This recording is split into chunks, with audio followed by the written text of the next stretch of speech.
वांद्र्याला तिकडे गद्दारांचा मेळावा सुरू आहे. आपली ही सभा झाल्यानंतर ते राजकारणातले बाडगे आणि गद्दार चिरकणार तर आहेत, कारण त्यांचं कामच ते. एकतर काही स्वतःचे विचार नाही, आदर्श नाही. फक्त मला त्या गद्दाराने एक सांगायचं की अरे तुम्हाला कळते का तुम्ही काय करताय? तुमच्या हातात चाकू देऊन या महाराष्ट्राच्या मातेचा तुमच्याकडनं वध करतायत, महाराष्ट्राच्या अस्मितेचा वध करतायत. कळते तुम्हाला? पैसे घेऊन जाताय, जा. आज कदाचित तुम्ही जिंकला असं तुम्हाला वाटत असेल, पण दोघांमधला फरक, आज आम्ही हरलो तरी सुद्धा जनता ज्या पद्धतीने माझं स्वागत करते कुठेही गेलं तरी, आणि सांगते हळहळतात की उद्धवजी असं नाही व्हायला पाहिजे, आम्ही शिवसेनेला मत दिलेलं आहे. गद्दार जिंकले असतील कारण त्याने जिंकवणारे अमित शहा तिकडे बसलेत, संपूर्ण बेकायदेशीररित्याने सरकारी यंत्रणा वापरल्या, निवडणूक आयोग वापरला. जोपर्यंत अमित शहा तिथे आहेत तोपर्यंतच तुमचं तिथे बसणं आहे. एकदा का महापालिका निवडणुका होऊ द्या, मग यांची काय विल्हेवाट लागते ते बघा. आणि आत्ताही दिसायला लागले, म्हणजे ज्या पद्धतीने जी वागणूक 2.5 वर्ष यांना मिळत होती मुख्यमंत्री म्हणून, आता बसायचं तर बसा, नाही तर गावी निघून जा. मग ते लहान मुलांचं गाणं मला आठवतंय, रुसूबाई रुसू गावात बसू, नाही काय कोपऱ्यात बसू. तसं यांचं झालंय. पाहिजे ते मंत्रीपद देत नाही, रुसले गेले गावी. डावसला नेलं नाही, गेले गावी. खुर्ची बाजूला ठेवली नाही, गेले गावी. म्हणजे रुसूबाई रुसू, गावात जाऊन बसू. पण आता डोळ्यातले आसू दिसायला लागलेत तुमच्या. आणि आम्हाला हिंदुत्व शिकवत आहेत. मी जे तुम्हाला सांगत होतो की ज्या पद्धतीने, एक गोष्ट नक्की आहे की लोकसभा निवडणुकीनंतर आपण नाही म्हटलं तरी एक थोडंसं भ्रमात राहिलो, हे सत्य मानलं पाहिजे आपण. आपल्याला असं वाटलं की अरे यांचं गाढव आता अडवलंय, आता विधानसभा जिंकलीच, आणि थोडं नाही म्हटलं तरी आपण गाफील राहिलो. आणि त्या गाफीलपणाचा गैरफायदा हा त्यांनी घेतला. पण त्या काळामध्ये त्यांनी जो काही एक अपप्रचार केला, म्हणजे मी नेहमी जे बोलतो, लोकसभा आणि महाराष्ट्राच्या विधानसभेच्या वेळेला मी जमलेल्या माझ्या तमाम हिंदू बांधवांनो, भगिनींनो आणि मातांनो हे बोलायच्या ऐवजी मी जमलेल्या माझ्या तमाम देशभक्त बांधवांनो, भगिनींनो आणि मातांनो आणि महाराष्ट्रप्रेमी बांधवांनो, भगिनींनो आणि मातांनो बोलत होतो. काय चूक आहे त्याच्यात? काय हिंदू देशप्रेमी नाहीये? काय हिंदू महाराष्ट्र भक्त नाहीये? आम्ही मराठी आहोत, पण आम्ही सुद्धा हिंदूच आहोत. पण ह्यांनी जो काय घरोघरामध्ये जाऊन प्रचार केला की उद्धव ठाकरेंनी हिंदुत्व सोडलं, काय मी सोडलं? तुम्हाला जर का वाटत असेल सांगा मला की होय तुम्ही हिंदुत्व सोडलं, सांगा तुम्ही मला. उलटा अनिल देसाईंना विचारा, अनिल देसाईंच्या सभेमध्ये ती चिता कॅम्पमध्ये सभा घेतली होती, अशीच गर्दी उसळली होती, चौफेर गर्दी होती. 90% जास्त लोक तिकडे मुसलमान होते. आणि साहजिकच मी हिंदीमध्ये भाषण केलं, आणि त्या भाषणात मी त्या तमाम मुसलमानांना विचारलं की क्या आपको लगता है मैंने हिंदुत्व छोड़ा है? त्यांनी सांगितलं नाही. आणि मग मी पुढचा प्रश्न विचारला, मग माझं हिंदुत्व तुम्हाला मान्य आहे की नाही? आणि त्यांनी सगळ्यांनी हात वर करून सांगितलं की आम्हाला मान्य आहे, आम्हाला मान्य आहे. कुठे सोडलं मी हिंदुत्व? एक कुठेतरी बातमी छापून आणली त्यांनी, आणि उद्धव ठाकरेंनी 92-93 साली जे काही घडलं त्याच्याबद्दल माफी मागितली. कधी माफी मागितली?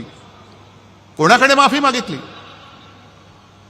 काय वाटेल ते बोलायचं, पण माफी मागितली. हे जर का खरं असेल तर माफी कोणी मागितली होती? माफी उद्धव ठाकरेंनी नव्हती मागितली, माफी अटल बिहारी वाजपेयींनी मागितली होती. आणि जे बाबरी पाडली, it was a terrible mistake, हे उद्धव ठाकरे नव्हते बोलले. उद्धव ठाकरे बोलला नव्हता, लालकृष्ण अडवाणी बोलले होते. मग जा अमित शहा, जा अडवाणी जे आहेत अजून, अटलजींना तर तुम्ही केव्हाच गुंडाळून टाकले. अडवाणींना सुद्धा तुम्ही बाजूला करून टाकले. पण माफी मी नव्हती मागितली. नवाज शरीफच्या वाढदिवसाचा केक उद्धव ठाकरेनं नव्हे तर तुमच्या आत्ताच्या नरेंद्रभाई मोदींनी खाल्ला होता. अगदी लहानपणी माझ्या आजूबाजूला मुस्लिम कुटुंब राहायची. ईदच्या दिवशी त्यांच्या घरनं मला जेवण यायचं आणि त्यांच्या ताजियाखालनं मी जायचो. हे उद्धव ठाकरे नव्हता म्हणाला, हे नरेंद्र मोदी बोलले होते. किती काढू? माझ्या फोनमध्ये 100च्या वरती फोटो आहेत. सगळे जण टोप्या घालून बसलेत. मोहन भागवत मशिदीमध्ये गेले होते, उद्धव ठाकरे गेलेले नाहीत. आणि दगाबाजीचा तुम्ही जो काही उल्लेख केलात, हिंदुत्व तुम्ही आम्हाला शिकवताय. उद्या 26 जानेवारी आहे, प्रजासत्ताक दिन. आपल्या देशाचा तिरंगा आहे, त्या तिरंग्यामध्ये सुद्धा हिरवा आहे. जो तिरंगा तुम्ही अनेक वर्ष स्वातंत्र्यानंतर सुद्धा तुमच्या कार्यालयावरती लावत नव्हतात. आणि तुम्ही जर का आम्हाला हिंदुत्व शिकवत असाल तर आमचा झेंडा हा छत्रपती शिवरायांचा भगवा आहे, ज्याला डाग लावण्याचा तुम्ही प्रयत्न केलात. आम्ही तर देशप्रेमी मुसलमानांना आमचे मानतोच म्हणून तर ते आमच्या सोबत आलेत. पण देशप्रेमी मुसलमानांनी तुमच्या विरोधात आमचं हिंदुत्व मान्य करून आम्हाला मतदान केलं म्हणून तुमच्या पोटात एवढा जर का पोटशूळ असेल आणि तुम्हाला जर का इस्लामचा आणि सर्व देशप्रेमी मुसलमानांचा सुद्धा द्वेष असेल तर अमित शहाला मी जाहीर आव्हान देतोय, तुम्ही तुमच्या भाजपच्या झेंड्यामधला हिरवा काढून दाखवा. तो काढा, पहिला हिरवा काढा आणि मग आम्हाला हिंदुत्व शिकवा. आम्हाला हिंदुत्व शिकवायचं. अरे पहिली पोट निवडणूक जी काय पार्लेची लढली होती 1987 साली, ही पहिली पोट निवडणूक जी मी मानतो की सर्व देशातल्या निवडणुकीच्या इतिहासात हिंदुत्वावरती लढलेले नव्हे तर हिंदुत्वावरती जिंकलेली निवडणूक होती. आणि तेव्हा शिवसेना प्रमुखांनी दाखवून दिलं की हिंदू सुद्धा मतदान करून निवडणूक जिंकून देऊ शकतात. मग काढा इतिहास. शिवसेनेसोबत कोण होतं आणि शिवसेनेच्या विरोधात कोण होतं? किती साली? 1987 साली. त्यावेळेला शिवसेना आणि काँग्रेस, शिवसेनेचे डॉक्टर रमेश प्रभू आणि काँग्रेसकडनं प्रभाकर कुंटे, हिंदुत्वाचा प्रचार तुफान झाला. हे आता तुम्ही दाखवलं ना, दादा कोंडके वगैरे, तेव्हा तर फार जोमात होते. गुजरातमध्ये शंभू महाराज येत होते. आणि त्याही वेळेच्या भाषणामध्ये शिवसेना प्रमुखांची स्पष्ट भाषणं आहेत. आम्हाला देशप्रेमी मुसलमानांचं वावडं नाही. जे देशद्रोही आहेत, पाक धार्जिणे आहेत, त्यांचा आमचा तो कोणी असेल, तो हिंदू जरी असला आणि पाक धार्जिण असला जसा कुरुलकर सारखा, तरी तो आमचा नाही. एवढं स्वच्छ आणि स्पष्ट आहे. पण तेव्हा जर का इतिहास तुम्ही काढला, अमित शहाला मुद्दामून सांगतोय की तेव्हा फक्त दुहेरी लढत नव्हती झाली. शिवसेनेचे रमेश प्रभू विजयी झाले, प्रभाकर कुंटे पडले, पण शिवसेनेच्या हिंदुत्वाला अपशकुन करायला भाजप आणि जनता पक्षाच्या प्राणलाल वोरांना सपोर्ट दिला होता. का तेव्हा तुम्ही हिंदू म्हणून आमच्या सोबत आला नाहीत? कुठे गेलं होतं तुमचं हिंदुत्व? आणि मग ती निवडणूक जिंकल्यानंतर तुमचे प्रमोद महाजन वगैरे सगळे आले. मातोश्रीचे उंबरठे जिजवायला लागलात तुम्ही, कारण तुम्हाला शिवसेनेचा दुरुपयोग करून घ्यायचा होता. हे भाजप काय, RSS काय, हे सगळे असेच आहेत. करणार काही नाही, काड्या लावायच्या, आगी पेटवायच्या, दंगल उसळली की पळून जायचं. बाबरी बाबरी बाबरी म्हणून सगळं माहोल पेटवलं आणि प्रत्यक्ष बाबरी पडल्यानंतर आम्ही नाही त्यातले. ही अशी तुमची नामर्दाची अवलाद आणि तुमच्याकडनं आम्ही हिंदुत्व आणि राष्ट्रत्व शिकू.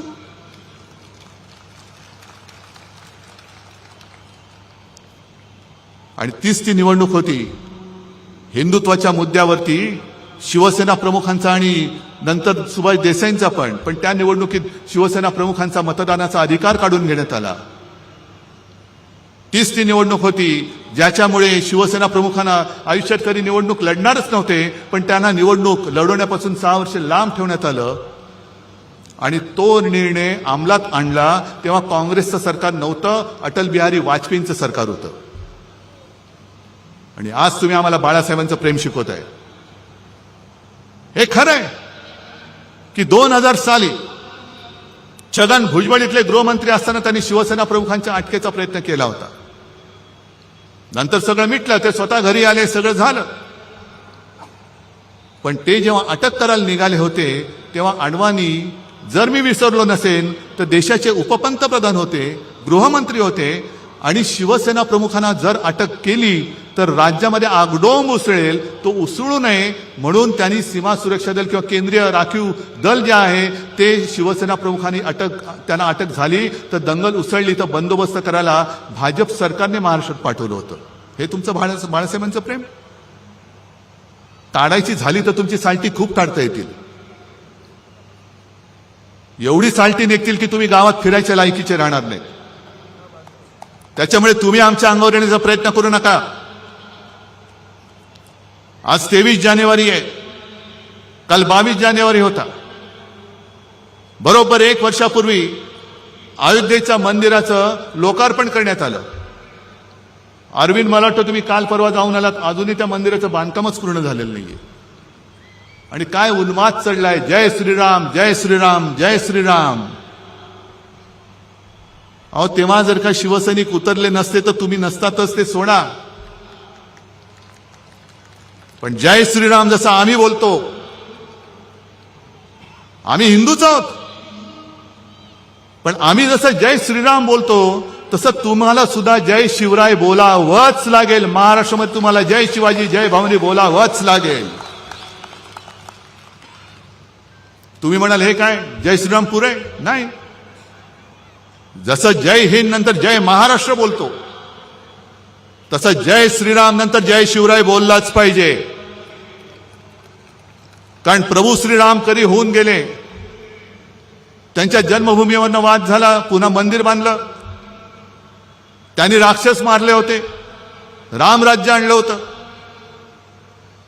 पण आमचं दैवत छत्रपती शिवाजी महाराज जर का जन्माला आले नसते तर मोदी काय, अमित शहा काय, कोणीच जय श्रीराम बोलू शकलं नसतं. म्हणून पहिलं त्यांचा जय जयकार करा आणि मग जय श्रीराम बोला.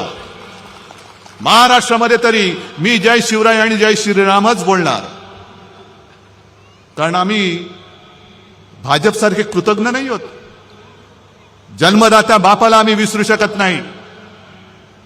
जर छत्रपती शिवाजी महाराजांनी, मग अशा त्या फिल्ममध्ये सुद्धा बघितलं ना, हिंदवी स्वराज्य स्थापन नसतं केलं आणि औरंगजेबाला मोकाट सोडला असता, अगदी शिवरायांच्या नंतर सुद्धा संभाजीराजांच्या त्या निर्घुण,